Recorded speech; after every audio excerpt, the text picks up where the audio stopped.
I just want to say something real quick to the fellas. It's December, end of the year.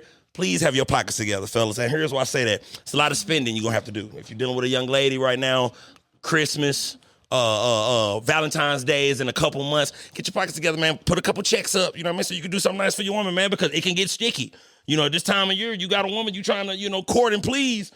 You can't buy them Uggs and whatnot, man. You may get pushed to the back of the bus. You know what I mean? I just want to put that out there, fellas, because I'm with y'all. We all together. I'm trying to make sure. They still got to pay their property taxes, too. Give me some up top. Give me some. That's what I'm talking about. Still got to pay. Look, put your money up. Put a couple checks up. I just want to put that out there for the fellas. It's the end of the year. We don't want no issues. We don't want to start the new year, not right, especially their property tax, because them folks will come get you, Then you have to call Laylani to get you out of a sticky situation. You know what I'm saying? She'll figure out your pain point. Look, we'll talk about that in a second. Hold on, give me a second. This is going to be a phenomenal episode. I've yet to have somebody come on my podcast and talk real estate. Y'all know John love real estate. I'm happy I get to talk to somebody who is qualified for certain questions I may have to give me some game. Everything is real estate. This building we in is real estate. So I'm just happy that I got somebody in who could talk about different aspects of real estate. So let's go on and do this. We got our new I-70 assistant in the building. She done made sure everybody look good. All the angles is right. We doing it. You know what I mean? Made sure Laylani was looking good. Mark, you ready? Laylani, you ready? I'm ready. New assistant in the back. You ready, baby? Let's do this.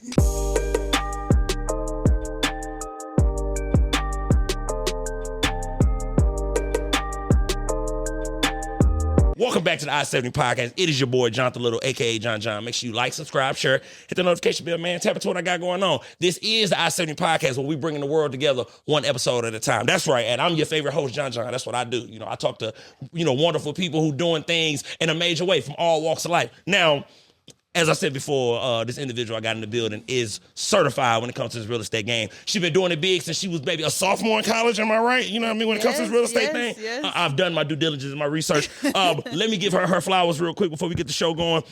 This woman is an entrepreneur, real estate agent, real estate investor, Airbnb extraordinaire. She do it on the U.S. soil and internationally. And she is the owner of her own nonprofit, giving back to the community through real estate and other things. None other than Laylani Gonzalez is in the building. How you doing, love? Thank you. I'm good. I'm a pleasure to be here. This is my first podcast, so I'm honored that I'm your first real estate. Yes, that's what I'm talking. See, look at Look. So now, look. Let's get right into it. For a young lady or a young man who's inspired by your story, I just want to go back to the beginning just a little bit. Growing up, did you grow up in a entrepreneur household, or what was the household like growing up? Oh, super, super entrepreneur focused. Even way back on like maybe 2, 3, 4 legacies of just hustling, right? That's right. I mean, I don't know what we could touch base on the podcast, but listen, whatever you feel comfortable, Laylani. I'm not, don't say too much. My family, growing up, I always see my family work really hard. I'm second generation, right? So my grandma immigrated to America. Shout out grandma. That's what I'm talking about. Shout out to Hilda. Yes. And we came back. So my family in Mexico actually had cattle, and that's what their business started from. And when my grandmother came here, she worked really, really hard. She owned a restaurant in Riverside up north by Parkville. And my mom, I remember growing up, and my mom and my dad had a little store called La Mexicana, where they sold nothing but Hispanic and Mexican goods. They would bring like piñatas, candy, and all this other stuff. So I always saw my family having time. Like if they want to go to the soccer game, they're going to the soccer game. Right. If they want to go do something, they could go do it. And we lived a good life. But I also seen, like, of course it's not all roses and glamorous. So we had to work, right? And the big thing I think for me, because I think my culture, we work really hard. Can't nobody deny that. Yeah. I just want to put that out there. Nobody can deny that. Yes. The work ethic is there for sure. Our work ethic, it runs deep in our pride. For sure. So I am grateful for that. And I think that where we kind of come into this real estate situation is my opportunity for education, right? Because when I was born, my mom made a point for us to live, because they're from Northeast. She moved us to the Northland, and I went to Park Hill School District. Very good school. That's up north, right? Up north in Parkville, yes. So I went to a really good school district. Culturally, the socio setting wasn't there, but the education was. So I was going to school with kids that knew where they were going to school, how they were going to pay for it. They knew what college credit was. They already had this stuff in the bag because their family set that up for them. I'm first gen college student, so I had to learn what is a college credit, right? Say that. But to me, education is a system, it's a game. So I just kind of learned, all right, what can I do? So I graduated with 1 year worth of college credit when I graduated high school, which let me graduate the university in 3 years. So I was super into academics. Like I just knew I love learning, and I still do, but I knew if I'm going to do something, like I want to be educated, and because that's where you see people with real wealth. Yes, ma'am. Well, nowadays anyone can get wealthy, but it's just like the system. You have to know the game. You got to know. I love that you said you got to know the game. You got to know the game. Yeah. So I think that was just like my family is just like my driver, but then also like applying education to this day. Like even when I meet with clients, it's always like, because everybody knows realtor. Yes. But it's a different level when you know how to strategize through the resources and education that you have. And honestly, I mean, you can run up the bag in any industry. I just really love real estate because there's just so many incentives behind it. And I'm so glad you just said that, because for me, I love real estate just because I would say it this way. Coming from the ghetto, I'm from St. Louis. So coming from the ghetto, I would see just the investment opportunities, but I wouldn't see my people being able to benefit. Exactly. And at all, as a child, you really don't, you don't really understand it. You don't understand gentrification and, different redlining and then all that type of stuff. It works against those people, and they don't even know how to fight back. Exactly. That I understand that. And black and brown, you have those same issues. Yes, ma'am. And my thing with my clients, and I tell them, is like, the hardest thing for a traditional investor to succeed in on investing is the construction. Because a lot of times it gets screwed over. If they know how to do the numbers, it's okay. You know how to do all that paperwork. You know how to do all the financing. But if your construction crew don't pull through, that's something you can't control. Because that's manual labor. You got to run these men. So that's essential for you. Yeah, that's something I actually having a good learned contractor team this year. This year, I got heavy into investing myself, and we had crews, and we were paying by project, and that's just too expensive when you add up all those tickets, right? I'm taking my notes. Go ahead, Laylani. Look. So now it's like we have clientele, and then we have our own investments, so we can scale, and we can now get labor for hourly, right? That saves you money, or per day, etc. Stuff like that. So I had to learn that. But also on the other side of things, like if I'm not even my own projects, but for my investors, I always tell them, you guys already have the crews. You just got to know how to move the money then just keep going. I hear that now. So now let's get into it, because we know already. Look, I can tell she loves real estate, because I know. She jumped right into it. Okay, now you're in college. Now, what made you make the decision in college? Okay, I'm going to do, because you love learning. I do. But what made you go, okay, real estate, I'm going to make a career in this industry called real estate?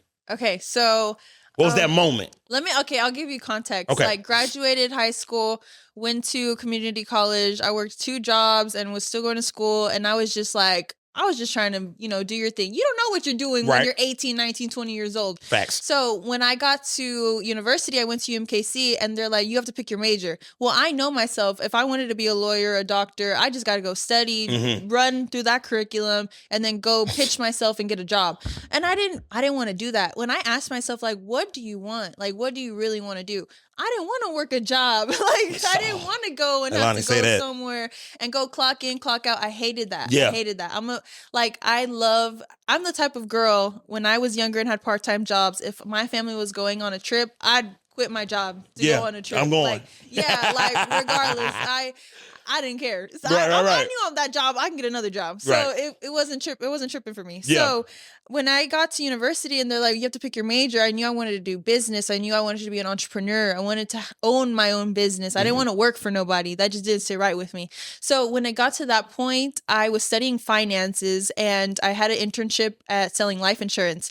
It was at Northwestern Mutual. Okay. And I did really well. I sold a lot of life insurance policies. And this is when I kind of knew, like, damn, this was sales training, right? Your calls, your follow-up, et cetera. Like, I learned that through this industry. Yep. And when I was doing insurance, I remember I was a sophomore in college and technically a junior, but I was my second year of college. Right. And I was surpassing numbers and hitting like first, second, third place in the region. And I was topping seniors in college that were about to get a full-time job.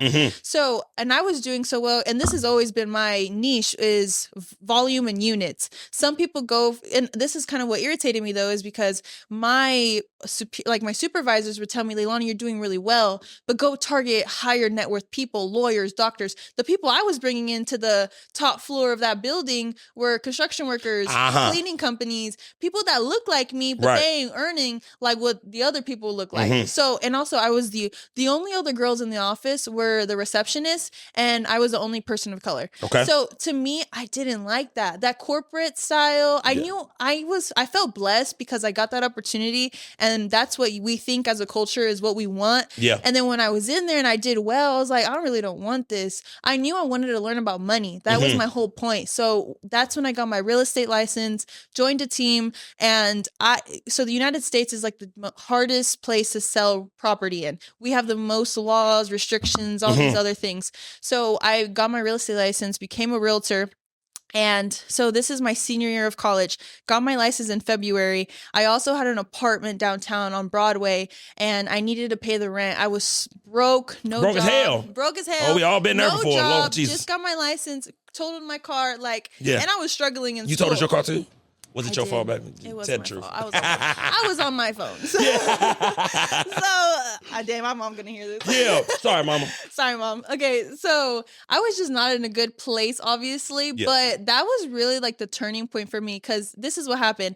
I had to pay a $1,400 rent, and I had no money, no opportunity. I just got my real estate license in February. This was February. I was about to graduate in May with my bachelor's, and I was thinking, all right, I had a homegirl that was a hostess and a bartender, and she made cool money. I was like, but by the time it took me to actually make the money I needed, it was gonna be 3 months later. I needed the money in 2 weeks. So it's like, I just started working. I literally just started hustling, putting myself out there. Even if I didn't know anything about real estate, I just promoted myself so hard. And I actually worked on a team. So my team lead took care of me. She gave me business opportunities, open houses. So I learned as a realtor.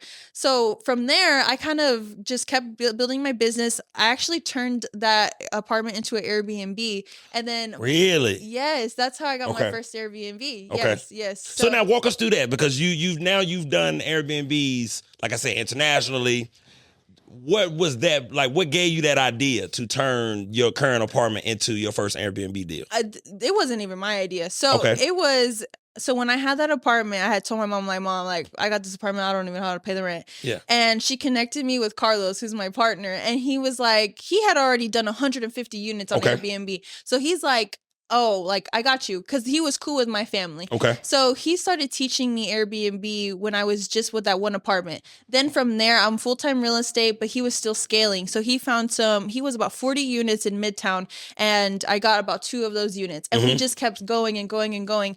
Eventually, I think the max we had was around the 40 units here from downtown, Roanoke, Midtown Plaza area, which this was before the NFL draft came. So regulations were very loose. It was good money. But after the NFL draft came, that's when the city realized that the hotels weren't making money, and they're like, oh, let's start taxing them. Then they'll start putting these restrictions on them. Now they're banned. Well, now they're not as banned because the World Cup's coming. But from there, but our model was rental arbitrage. So we would rent out an apartment building or apartment unit, and then from there we'd go put it on Airbnb. There's certain things you have to put in the lease to actually be able to do that legally. So we did our first one out of we were posting this on social media, connected with a developer in Tampa, started managing his for a little bit. He made way more money by us managing. And then we went to Houston and got one.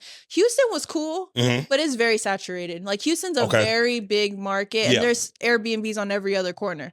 So that wasn't as competitive as we thought. Then we went to Cancun. Cancun was so dope. Now, how do you even get your foot in Cancun with Airbnb? Because now you're on different. It wasn't even as difficult as I anticipated. It was like, went to Cancun, talked to a broker out there, and their laws of like realtors are very relaxed. So it was just this person on Facebook having this apartment, right? And the guy was like a politician that lived in Guadalajara, but he owned that apartment in Cancun.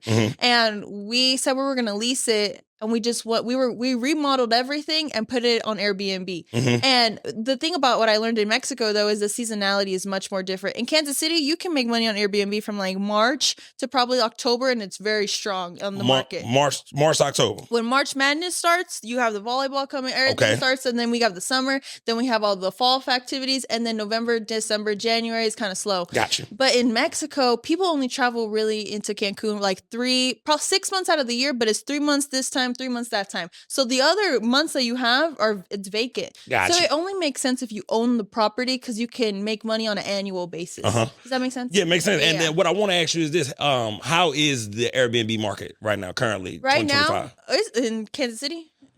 Okay, well, let's just go Kansas City first. How's the Airbnb market in Kansas City? In Kansas City, it's been weird the last 2 years because I think we had like 4,000 Airbnbs on the platform like 2 years ago, and it was cool. No one knew how to run the business. Like you go to Atlanta, everybody has this on deck. Right. Your competition is way higher because it's a business now. People here is like, oh, I have this house and it's not decorated super cute, but I can rent it out. You know, they're not tripping on it.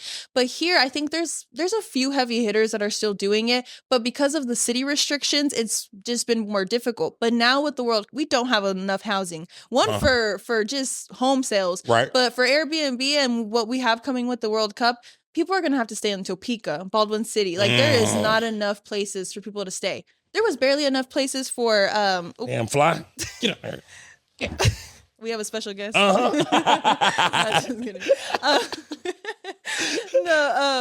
But yeah, so it's we don't have enough inventory for that yet. But I see that they're changing stuff slowly and giving like 90-day permits or something like that for you to actually host your home. And then let me ask you this: with the World Cup coming, what are realtors and real estate investors doing to prepare for the World Cup coming? And you don't have to give away too much sauce, Laylani, because I don't want nobody to steal. Let me know when you want a consultation. Yeah. No, I'm just kidding. But just a vague answer. What are real estate investors, real estate agents, Airbnb owners, what are they doing to prepare for the World Cup coming? So for example, I have a lot of people that have rental properties, and if their leases are coming up between now and May, I'm telling them like consider buying $3,000 worth of furniture and making it an Airbnb for at least the World Cup. Like some people don't want to run an Airbnb, and I get it. We also are offering that service now because what we're doing now is all the houses that we're investing to, I'm keeping all of them, and I'm going to keep them to make them Airbnbs again. That's right. The thing is like I got into the investment game, property management, etc. as an Airbnb host, which to be honest, if you have more than 5 Airbnbs, you're basically running a hotel. Like it is a mission. It's not easy. It's probably the most tedious thing to do with real estate. So with that being said, it's like if my clients have property, put them on Airbnb. If they're investing and flipping, if you want to flip, cool, you want to make that money. But if you want to refinance and hold them as rentals, make a little less money, and then put it as an Airbnb, then that's what you should be doing. It also depends on the area and the person. Some people are very old school and they're like, nope, give me my money, rent it out, and I don't want to do with it. Some people are super aggressive. They're like, let me buy as much houses, even on creative financing. However, they can be buying houses now, and they're making them Airbnb. I heard that. Now, for everybody in Kansas City who, you're an investor, real estate agent, get your stuff together, man. World Cup is a big thing. Hell, because I'm gearing up for it, just podcast-wise. You know what content I'm going to do when the World Cup get here? But look, I'm going to say that for another day. So let me ask you this. Somebody who is inspired by you and wants to get into real estate. Yes. Right? What would be, I guess, what would be the first step you would ask, or you would tell somebody? Let me say that again. What would be the first step you would give for someone who wants to get into real estate? They just don't know where to go or where to start. Yeah. I have, lately a lot of people have been reaching out to me on just like, they want to start something. Yeah. And whenever I talk to them, it really depends on the person. Like I love to sell. Like I'm in sales, and it's because I could talk all day, every day, right? We blessed with that. I know, it's a blessing. Like I'm the business. Yeah.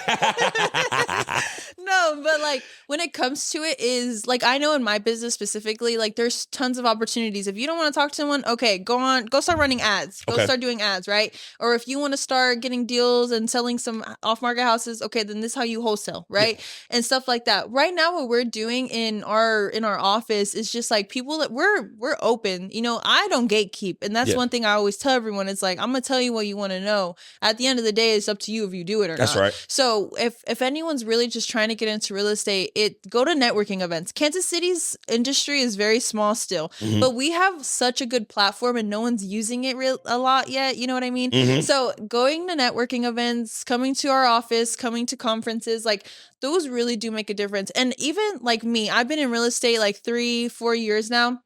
But before I even knew how to sell a house, I was still showing my face. Right. Show your face as much as possible. People will remember you. People will think of you. And that's just how it goes. Eventually, those people will partner with you. They'll help you. They'll do whatever they need to. And now, within your 3 years of being in real estate, what has been the most difficult part of you being in real estate these past few years? I think the most difficult thing, and I think I'm barely getting over this mental hump, like probably since opening the office, is being okay and confident in the untraditional ways of real estate. Right. And honestly, I've realized this by leaving Kansas City. I love to travel. Yeah. So I went to a lot of conferences this last year. I was in Atlanta, I went to Dallas, went to Miami. And honestly, like I'm going to give you an example for content. Okay. When you are in Atlanta and you don't have a content person, you look out of place because you don't have someone recording me. Gotcha. You know? I heard that. Yeah, okay. You know? Right. But like here, even if you put a tripod up here somewhere else, people are gonna look at you, You like, look what weird. are they doing? I hear that. You know what I mean? Yeah. So it's like same thing with real estate. I would have all these ideas and concepts. Like before I knew all of this stuff, people would come to me because they trusted me or they only spoke Spanish, and they're like, Laylani, but what about this? I heard my friend did this, and I want to learn how to do that. Well, a lot of my mentors didn't know how to do it, and they didn't want to know how to do it. Gotcha. So I had to go learn all those things myself. But then I had no proof of concept, you know? So when I just started doing it, I was so scared because real estate is the easiest business to get sued in. So it's like, I heard that. I'm like the legality, the trust factor, the money factor, like all these things. Like it's not just, oh, let me just go try something real quick. So I had to learn that with time and just like trust in myself that I know what I'm doing. And one thing that we're huge on, same thing with the nonprofit, is like we're super big on ethics. Right. Because there's a lot of scandalous people in real estate that take advantage of people. They take advantage of people that don't know, people that don't speak English. Gotcha. Like, they just will take advantage to try to make as much money as possible in one whim. Whereas I'm like, I'm trying to build community and trust for everyone. Because even if someone doesn't work with me, I'm hoping they get value by just interacting with me. And then how do you combat that? Like if I'm a first-time home buyer, if I'm a first-time investor, if I'm trying to pick a good contractor team or a good agent, how do I avoid getting scammed? How do I watch my own back? It really comes down to the numbers. And I'll give you an example. Like I just had this girl, and I'm pretty sure if she sees this, she'll know I'm talking about her. But I met her. Well, I didn't even meet her. My team met her at a networking event. And they're like, Laylani, you would love to work with her. Go talk to Laylani. So they connected her with me. She was under contract. She already put like $3,000 on a deposit. And she was about to buy this house for like $30,000 too much. Yeah. So I walked the property with her. I showed her, I took my contractors to go look at the project, give me their quotes. I ran the numbers myself. And I'm like, girl, even if the best case scenario came out, you're breaking even. Gotcha. Like you're not even making money. And that's saying not one thing goes wrong, which is just not going to happen. Something will go wrong. I had to tell her that. She ended up canceling the contract, selling it to someone else, which is good. But then we just had to re-strategize, right? I think the biggest thing, and you have to do your own research to get a grasp of concepts and just take meetings. Like, again, realtors, investors, some people are more nitpicky with who they work with, but like just go pick everyone's brains. Once you have a basic understanding of what you think you need, then go get underwriting. Like if you bring me a deal, if anyone brings me a deal, well, if I get the deal done, I get paid, right? Yeah. So it's like someone's going to want to work with you. No one's going to turn you down unless they're just like that. So in that case scenario, I think like anyone wanting to get an understanding if they're doing it right or not, talk to multiple people, get multiple opinions. And then just by their knowledge, you'll understand what level they're on. Because I talk to a lot of realtors and they're right here. They just know how to buy and sell a house on the MLS because they have a license. Anyone can do that with a license. To me, I think the coolest thing is when people know how to get creative. Because Creative. that's how you know how to really make money in any Right. situation. Like, I know anyone walking in my office, we can close them. But Mm-hmm. and we know because we can help them in so many ways. So it's just, you'll get that understanding once you start talking to people. And I still get schooled. Right. Like, I'll talk to our mentors or our big homies, and I'm telling them, like, we could do this, this, and that. And they're like, well, no. Right. So I still get schooled too when it comes to the bigger projects. So it's always constant learning, and that's what I'm just like so excited for, because we have so much more to go attack. Now, and then in today's time, how important is content to a real estate investor, real estate agent? How important is content? Because content is king now. So how important is it in the real estate world? It's like vital now. Like, there's realtors that just started and they have fire content. They might not know anything, but they're winning business because they have good marketing. Gotcha. So that's actually what I am needing to put more focus on, because I'm very analytical, very sales oriented. Like, let's get to the bag. But when it comes down to it, it's like, we need a brand. We need to constantly be marketing, because no one's really, like, people are doing it in Kansas City for real estate, and like, it looks great. They have great views, great audiences, and like good community sense with KC, but no one's being aggressive with it. And I'm just like, I need to step it up. I need to do it. Because if you go to all these other markets, these bigger cities, that you got so much more competition. Right. But yeah, content has became like, I was just doing content before I got here, actually. Oh, see, but you hustle, so that makes sense. Yeah. So I was at Wilson's Pizza, and they're about to do a new development over there on 18th and Quindaro, and we're going to be selling it. So we just went to go get content now. Because we do all our marketing online. We do some print marketing, but now I'm like, social media is free. Like, and honestly, what I'm learning now, especially like, so the company I'm at is EXP. Like, we're a real living brokered by EXP. And that is basically a concept where someone can bring their business, brand themselves, and not worry about like the back office stuff. So now I see like realtors, clients, investors are gravitating towards people that have a good brand, which I kind of feel like every industry is feeling that now, especially in like the UGC area. Like, people, even like big retailers, they still need to go to content creators to go get an audience. Yes. So it's the same thing that's happening in real estate. It's literally the same. And then how is the KC market? Because I mean, is it, because you always hear about Johnson County. Yeah. You know what I mean? Where Jonathan lives, you know what I mean? Because I know I'm not from around here. When I moved up here, I moved to the suburbs. That's where I was going. Yeah. How is the Kansas City market real estate wise? It's good. Real estate wise, so it's slowed down. The winter's always slow by default. But we did slow down probably towards third quarter. It was on a constant hike. So like during COVID, and I want to say maybe last year, it was like seller's market. People were selling their houses, getting over asking prices or at their list price. Right now, things are sitting. People can negotiate. People can ask for price reductions. It's a buyer's market right now. Okay, but gotcha. You still have, what I'm finding though, because we service every price point. For example, I had clients looking in the Brookside, Hyde Park area. That's a super desired neighborhood. So really? Anything, yeah. So anything that you want in that area, there's always competition. You have to know, and you have to be okay if you're gonna go over asking. But like, for example, if stuff in inner city always kind of sits too over probably 90 days. But it's always still like, right now is a really good time to buy. Like, if you're looking to buy your primary home, you're not going to have as much competition. You could probably get price reduction. Okay. You can probably get the seller to pay your down payment, like all these things, because it's a buyer's market. If it's a seller's market, I'm telling my sellers right now, if you don't need to sell immediately, let's wait at least till the spring or early year so you can get a better chance at a higher price. Also, interest rates have been fluctuating, and they're kind of at the 6-7% range. So it's kind of more expensive to borrow money right now, but it's not super overpriced. So especially when it comes to politics too, people like to base their real estate on that too. Yeah. And then now, being that you are a real estate hustler, what is a day in a life like for Laylani when it comes to real estate? Like, just give us a day, give us a busy day. What's a busy day look like for you in real estate? I've been busy the last 2 weeks. That's what I'm saying. So just talk about the last 2 weeks. What a day, what was the day like? So in the mornings, we'll have a team meeting. We'll get on a call. My team's small, but we're mighty. That's what I'm talking about. Yeah. Yes. Me too. You see my team, and when I you know Paul's gonna see. Shout out Paul though. Yeah. Paul's like he's our fearless warrior. That's what we call him. But we'll have a team meeting, touch base on all transactions. We broker out hard money and private money. Okay. So we'll touch base on like home transactions, and then we'll touch base on loans that we have in the pipeline. That probably takes a good 2 hours just for us to touch base and then follow up with everybody. And then from there, typically my days look like meetings. So now that I'm kind of I'm taking more higher end meetings with either investors, my personal clients, vendors, people that want to collaborate with us. I'm taking those meetings now just for our marketing purposes, because it's super big that we're constantly doing events and stuff like that. And then from there, afternoons are always either consultations or appointments at looking at properties.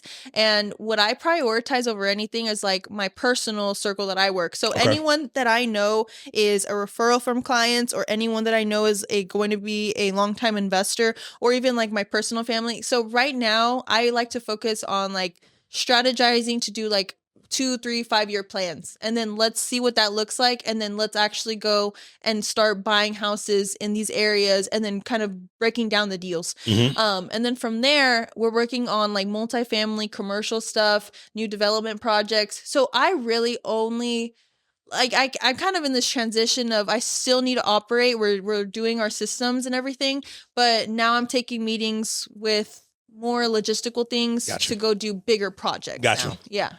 And then this is a question I've always wanted to ask. Yes. And you've done both, so you're going to be able to answer this question for me. Do real estate agents dislike wholesalers?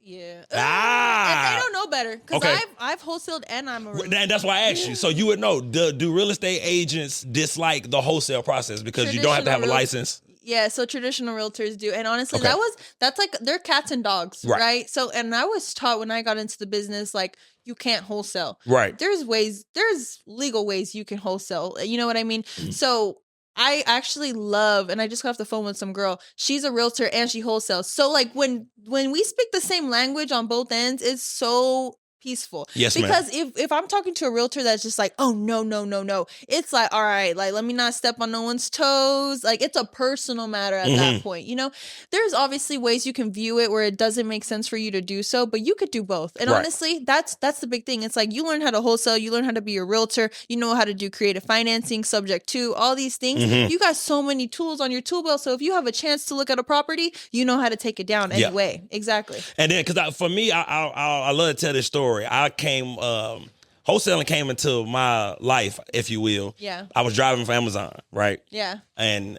it was this guy, he was doing a podcast, and he mentioned wholesale real estate. Yeah.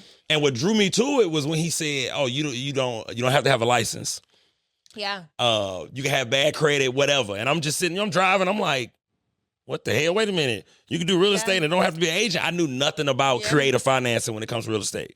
I'm like, you got to be an agent to sell a house. So first time I ever heard wholesale, I'm like, wait a minute, this got to be a lie. I did my due diligence, and I'm like, wait, no, people truly are. Actually can. But let me tell you this. I'm going to put you on game. Okay, yeah, give me right. Wholesaling was popular like 10, 15 years ago. Yeah, it's starting to decline. New construction is where everybody... Hold on, wait a minute, hold on now. What'd you say, new construction? New construction. And honestly, you see it more in markets like Dallas and Nashville where people are moving towards... They got money to spend over $1 million on a home comfortably. Like you see $1 million homes either in pocket areas or Johnson County, right? But right now, what I'm seeing is like... Kansas City has really cheap land, really cheap lots. You can find little lots. And KCK actually is a super hot area for new construction at affordable prices. Yes. Don't worry, I'm taking my notes. Go ahead, baby. You build a house for like let's say 150, 170. You buy the land for, let's say, 5, 10K. You could sell the house for over 250 to 300. You know what I mean? So it's like, and that product moves faster than flipping a house that, oh, well, this don't look right, that don't look right.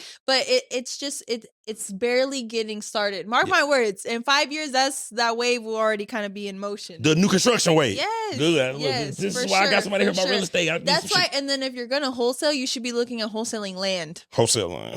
Wholesale land, wholesaling multifamily apartments. Like, I just think you can wholesale houses and that. Right now, actually, I just talked to someone this morning about it. It's like no one has good deals. I have buyers that need investment properties like ASAP, and they have cash. They're ready to go. I had to call like 10 people people yesterday. We only had 4 houses get pulled from 10 people. And I'm like, who's doing volume? But it's just like, it's tough right now. A lot of wholesalers are kind of like getting out the game or doing something different and pivoting, which like, honestly, kudos to them because it's not easy to wholesale. Right. I'm not gonna lie. When I used to work with my friends, they had an acquisitions company and I was one of their acquisitions manager. So I would go to I would do the calls, set the appointment and go to the appointment with the seller. And I would try to get their house to be as cheap as possible. Well, I'm like, well, you can sell it more if you do. I was not good at that. And I'm telling you, I did it.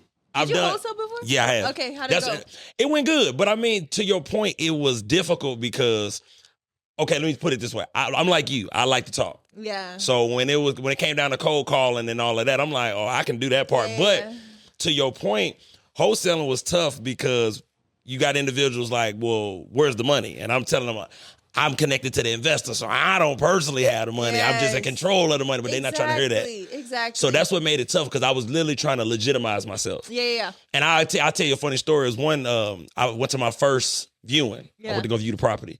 And I'll never forget, it was these agents. I guess they wanted to look at the property as well. But I remember they rolled past. Yeah. And I'm talking to this old white man, but we talking for like 2-3 hours in his front. I'm trying to build rapport. You know what I mean? They pulled back up.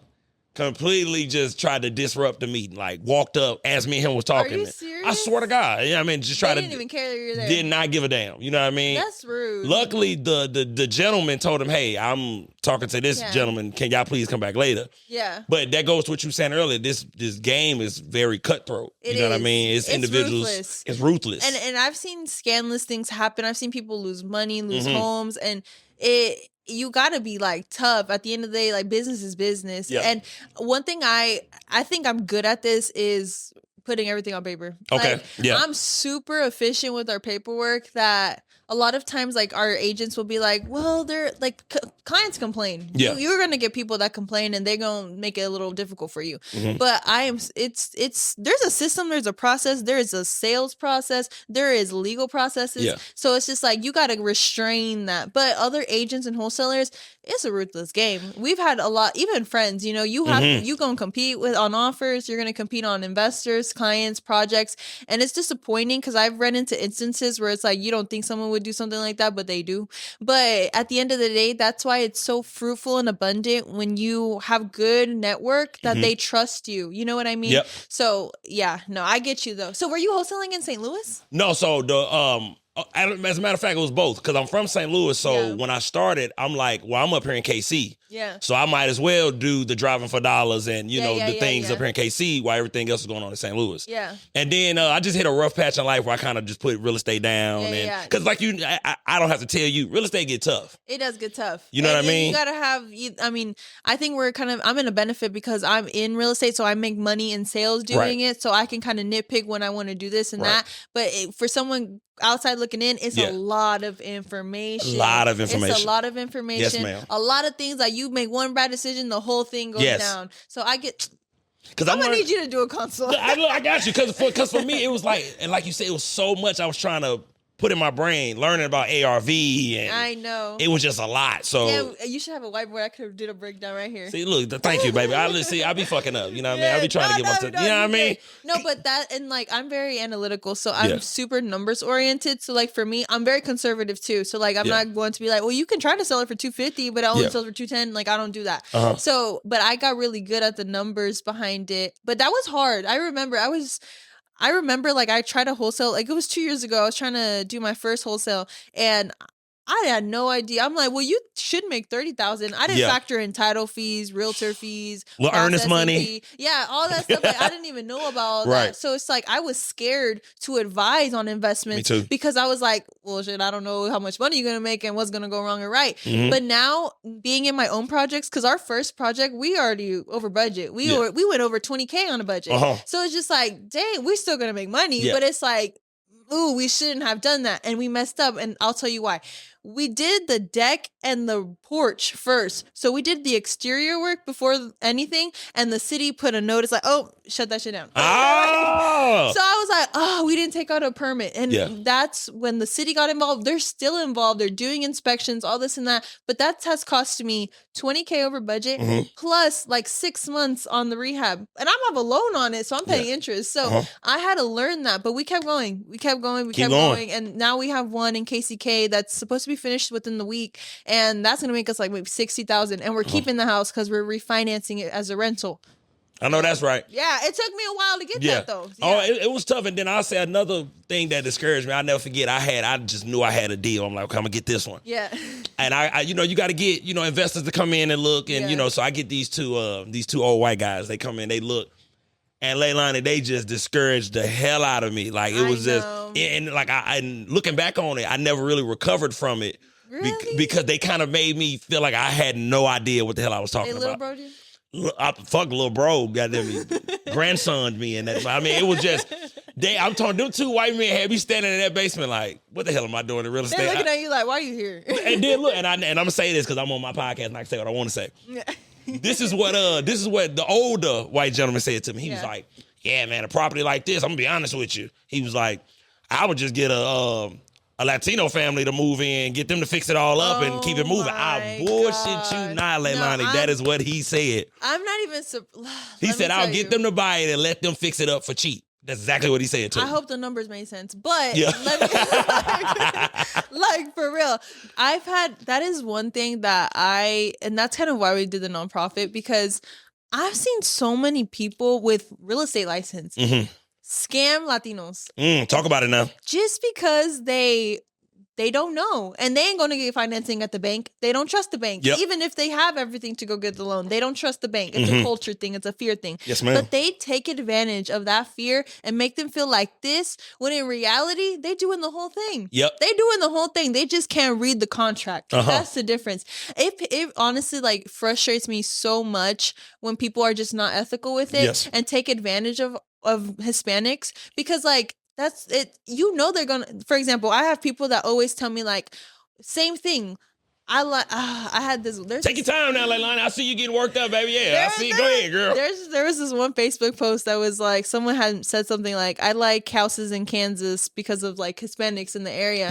And it was a white guy, and I was just like, that's just so irritating for me, because it's like a lot of those people will go work with him because he's white and knows what he's talking about, but in reality, like, that's why I feel so blessed to do what I do, and why I really enjoy my business and my career, because I knew from the get-go I wanted to help my community. I look at these people like that's not too far off of where I could have been. That's right. That's my grandma. That's my uncle. That's my whoever, right? And we have a culture to be family oriented. So like when I see these people and I'm telling them like what they could be doing, or like I've had people come to me like, Laylani, they sold me a house, I lost $30K, they kicked me out, they can't do nothing because they don't want the cops to get called. Like it's just so ugly how people be treating others. Say like they be doing people so scandalous, especially people of minority, because like there's no financial literacy there, and there it is. Exactly. So they don't know how to even talk, negotiate, or think about money. They're already thinking of scarcity mindset, so they just get in shitty situations.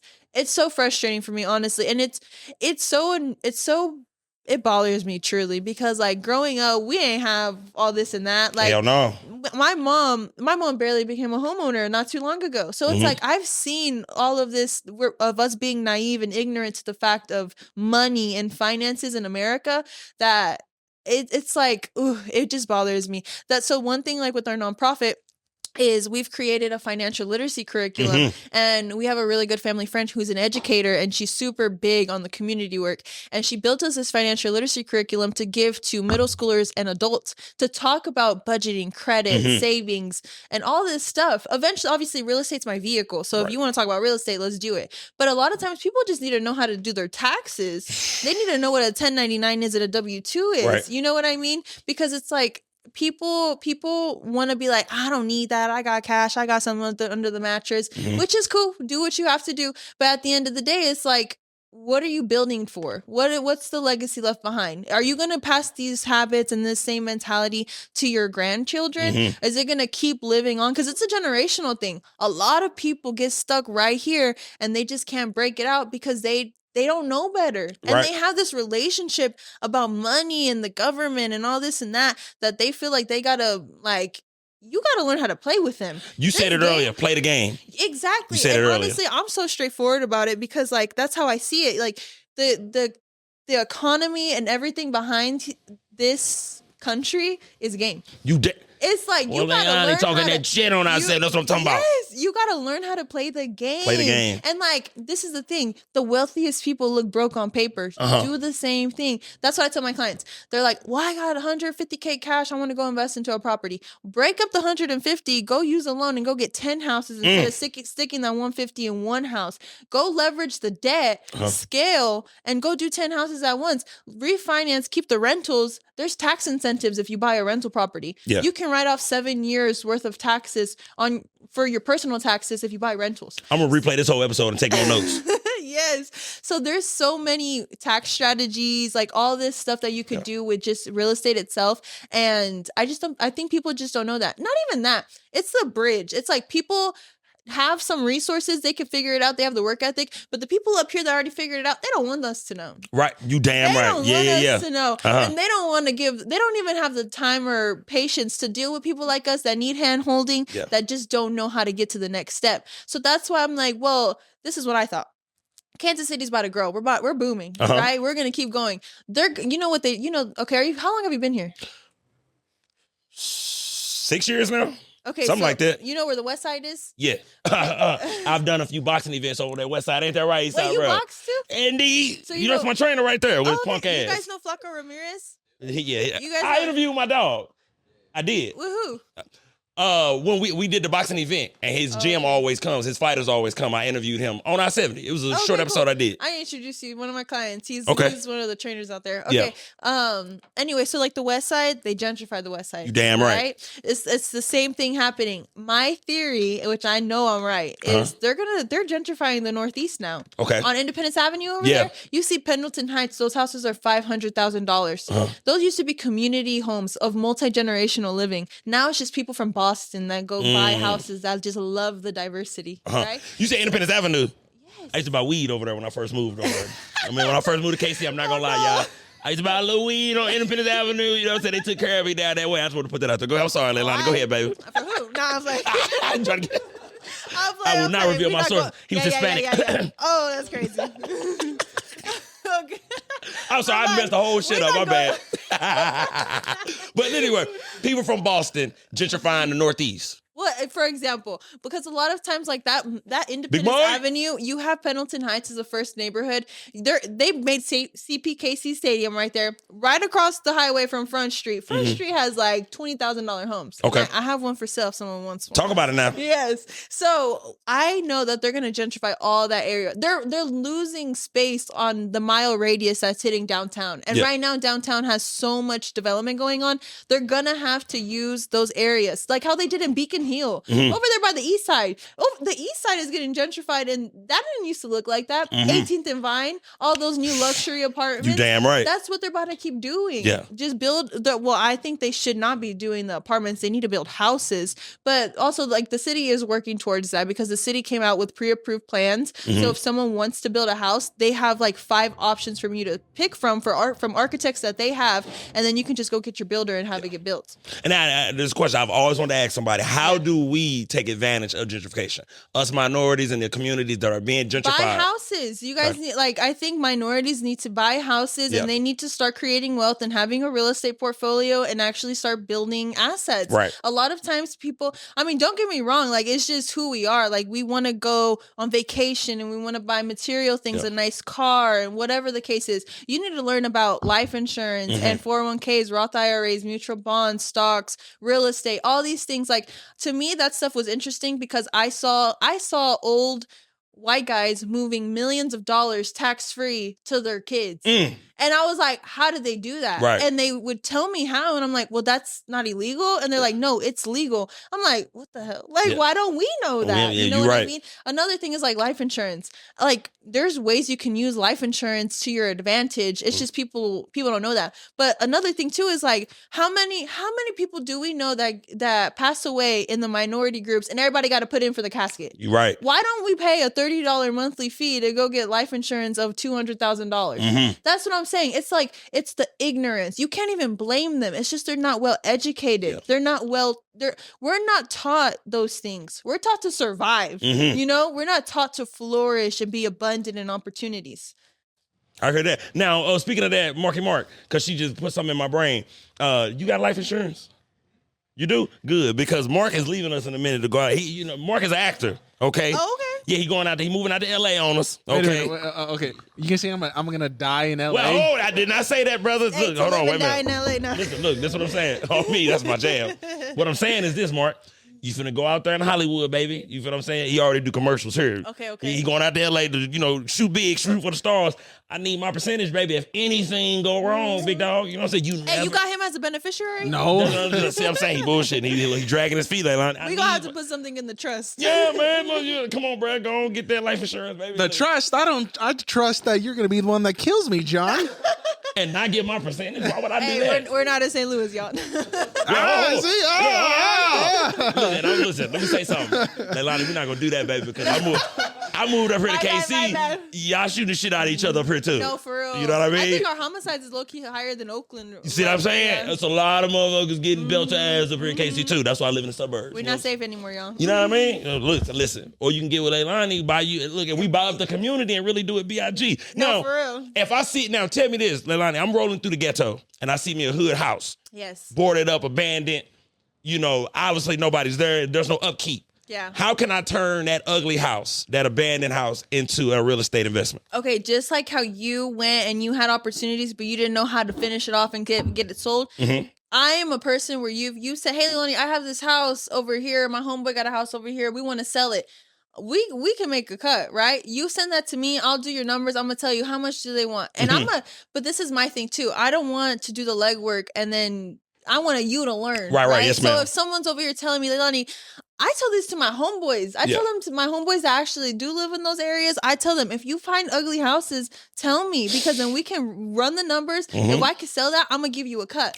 You know what I mean? You see those houses, all I got to do is just pull the comps. I got to see, what can this sell for after it's remodeled? Okay, then how much do I need to get it at? And then how much is the rehab budget? That's what you get your bottom dollar to go and offer the seller. But a lot of times, like, the taxes went up, so you can get foreclosures. Now explain comps to somebody who doesn't know what comps are, what comps mean. Explain what comps are. So comparables, I'm gonna walk you guys through like a whole Go deal ahead, breakdown. take your time. So basically, let's say we have a house. It's for the seller wants $80,000, and it's a 2-bedroom, 1 bath. What I do is I go to the MLS where realtors have access to, and I go on a 2-mile radius. I'm never crossing over any highways, main roads. I'm keeping in the same area. I'm gonna keep the same areas. I'm gonna see what's sold in the last 3 to 6 months that has a 2-bedroom, 1 bath, and at least, like, let's say it's 900 square feet. I'm gonna look for houses from 700 to 1,200 square feet in that range, and then I'm gonna look for houses that's been remodeled. So you'll see houses that are ugly in a similar condition, but you're gonna see the houses that sold that have been updated. From there, I'm looking at the features. Okay, this one sold for 210,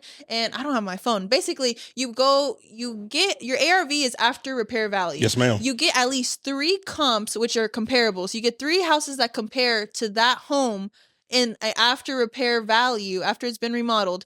You're gonna do, I do 65%. Okay, now 65%. 65% of your ARV. So let's say 210. I don't know. Can you do that? No, I'm taking my notes. I ain't doing no calculations over here. This is my notes. This is for my personal, this personal game for me. This is my calculator. Yeah. So ARV, and you do 65% of ARV. That number you need to purchase and rehab at. Okay. So I'll do simple numbers. $100,000 ARV at 65% is $65,000. That means you need to buy and fix the house for $65,000. Gotcha. So then when you go and you walk in with your contractor, and your contractor says, to get this everything remodeled and done, it's going to be $40,000.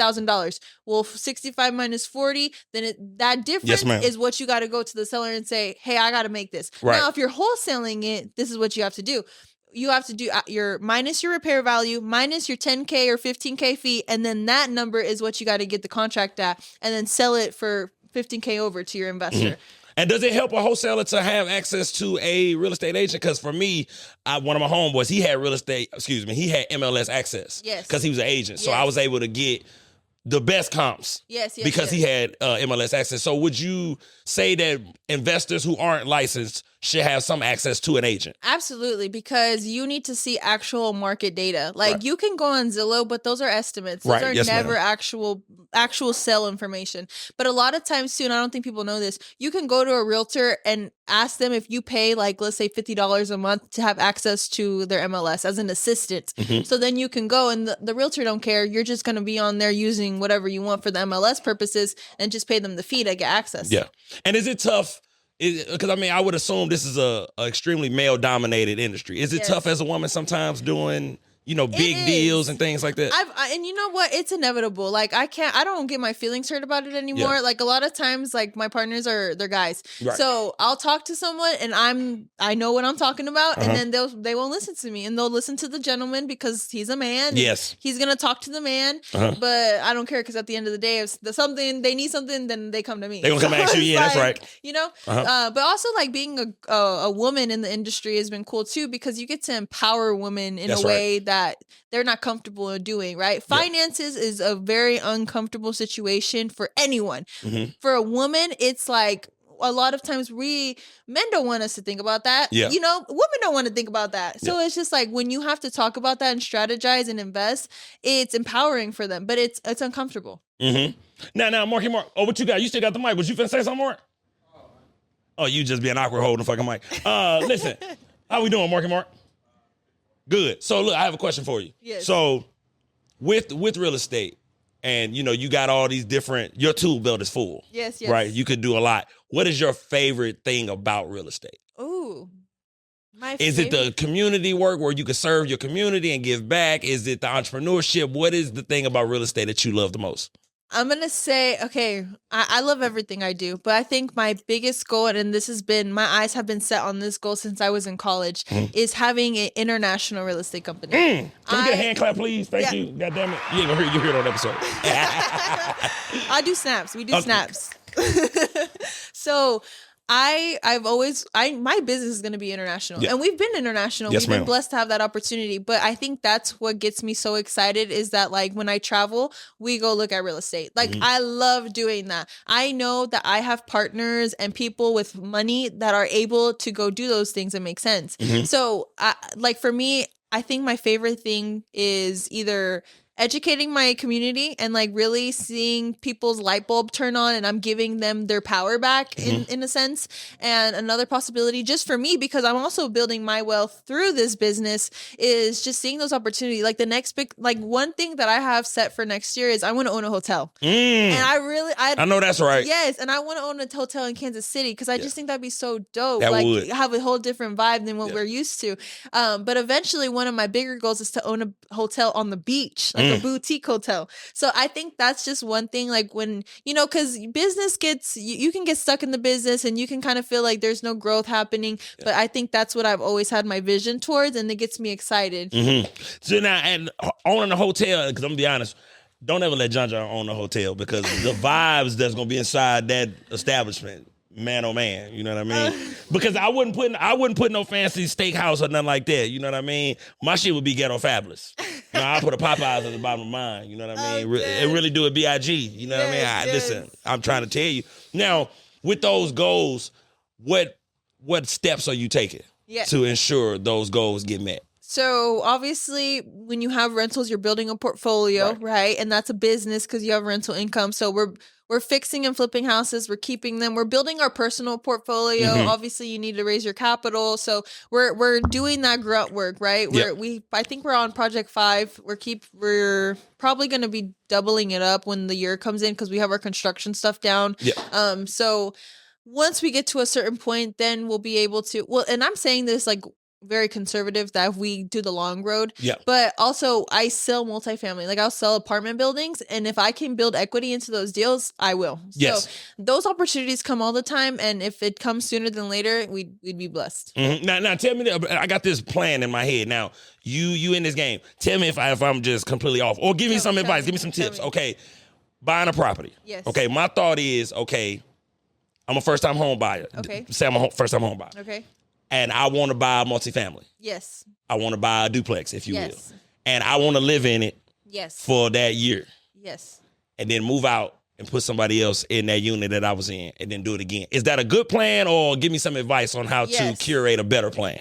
I think for anyone, if you haven't bought a house yet and you get approved for a first-time home buyer FHA loan, you need to buy something with at least 2 units or more. Depending on your pre-approval amount and then what area you want to live in, that makes the most sense. Like you get more units for your buck. And that's the only time that you're going to only time that you're going to be able to use a 3.5% down loan, right? So even you can go up to 4 units. Right. So if you can get something that's livable in FHA condition, and let's just say it's not aesthetically there, go paint, raise the rents, and now you have a multifamily asset. Like that would be ideal. And that's called house hacking.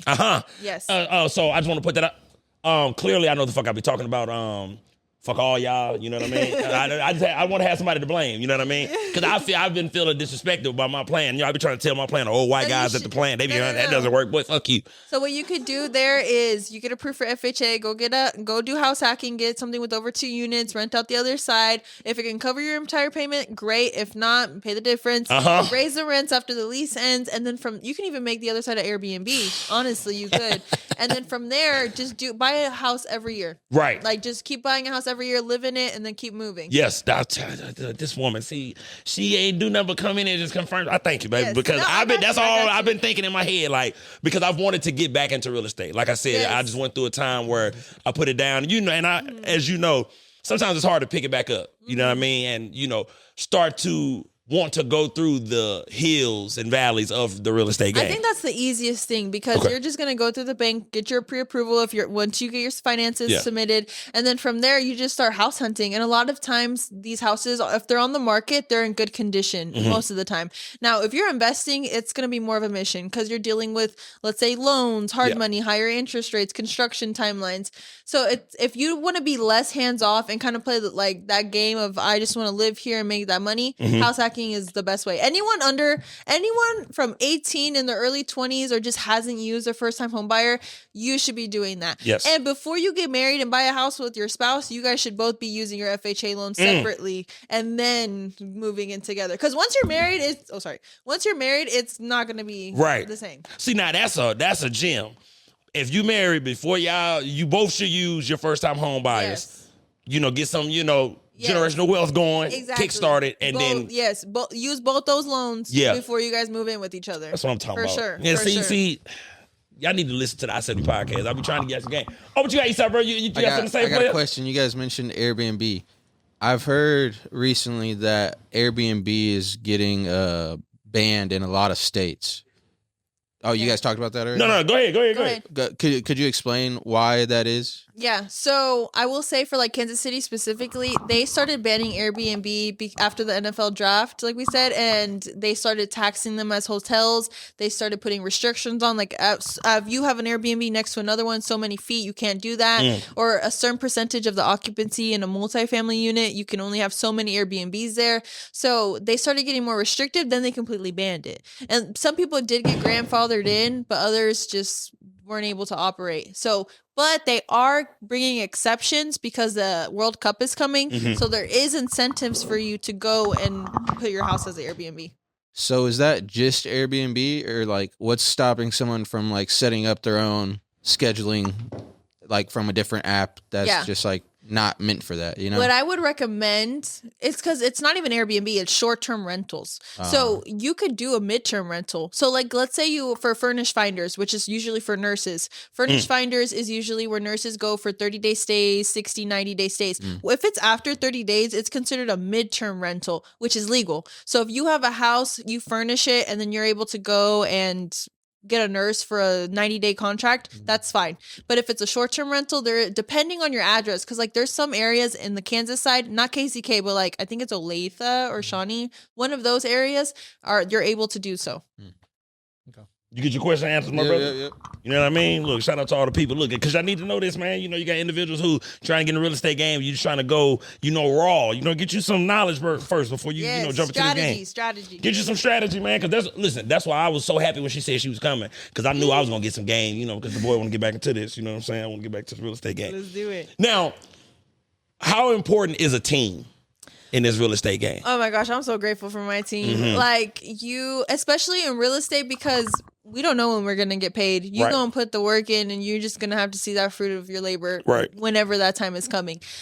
I think I love treating my team very transparent, very truthful. I was on teams where it was superficial, very corporate. Yeah. But I tell my team how it is. It don't matter who comes in my office. Right. You're going to treat them this way. We're going to run it this way, and we're good. But like my team has came through so much because like if I don't have time to do something, they'll go do it. Right. But same thing, what I'm learning now with my team members coming on that are newer, they don't know yet. They just haven't had the experience or the transaction history to be out to go sell.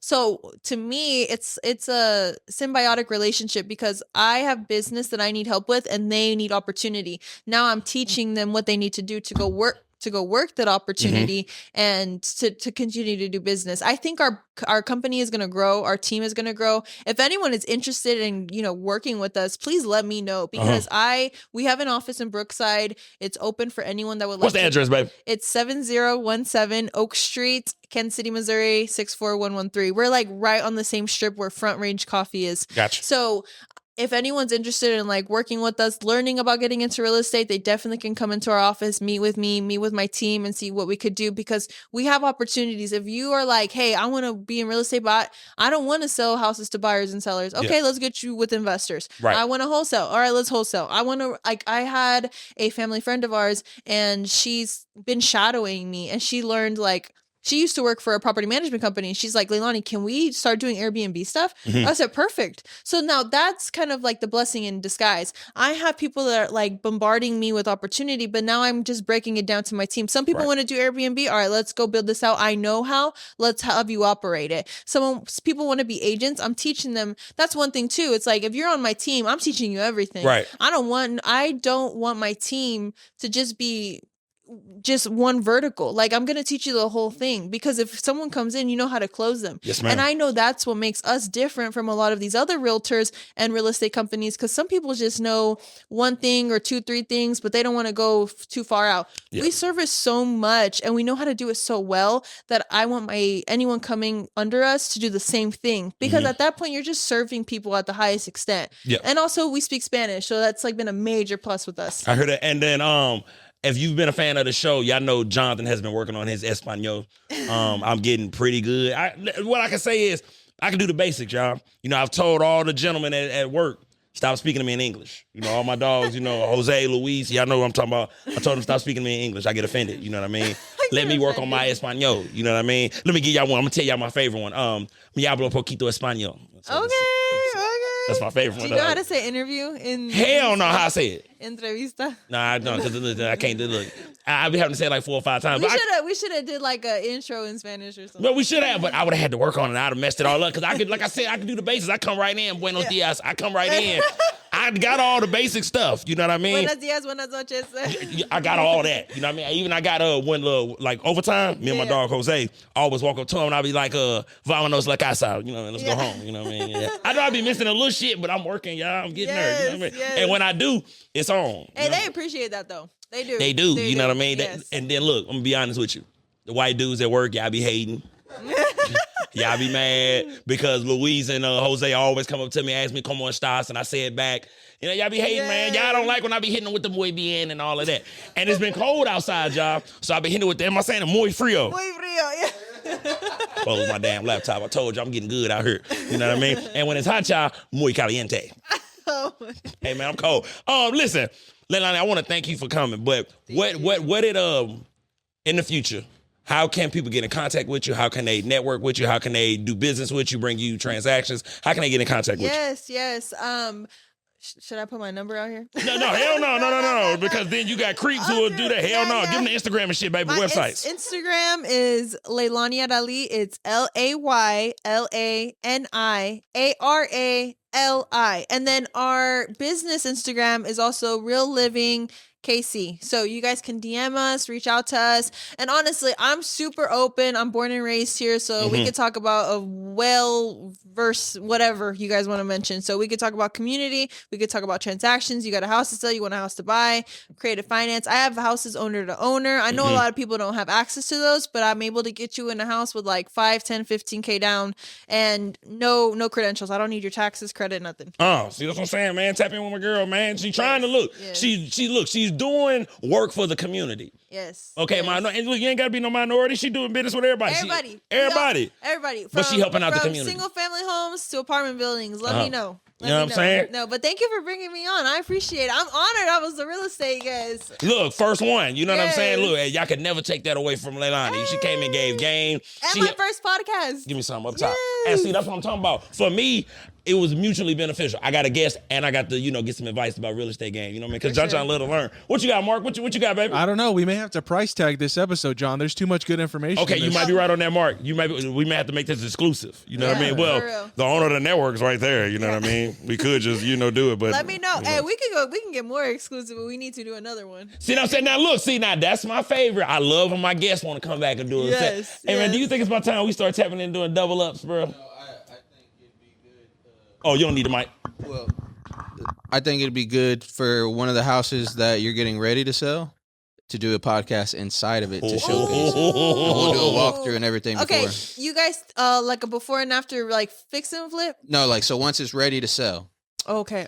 And you're showing it off. You already got staged and all that. Because you're about to do more content, aren't you? You damn right. How you know all that, Laylani? Who you been talking to? Who you talking to? Who you been talking to? How you know? You dropped a little bit. Did I? Okay, my bad. Okay, all right, yeah. All right, cool. No, let's do it. I think we're going to start doing like similar podcast style for the nonprofit and doing community members and community leaders and talking about like socioeconomic stuff in the industry. But like for my content too, like, yeah, let's do it. Man, let's do it. That's what I'm talking about, man. Look, because y'all know John ain't doing nothing but the Lord's work. Amen. You feel what I'm saying? I can be out here, doing podcasts about BS.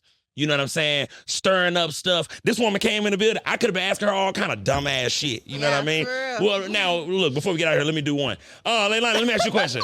One question, sweetie. I just want to look. Then we can get the hell out of here. You know what I mean? Look. One question, and we going to get out of here, I promise. Okay. Is it tough for you, being that you're an entrepreneur, you're a hustler, you're a boss? Is it tough for you sometimes in the dating scene?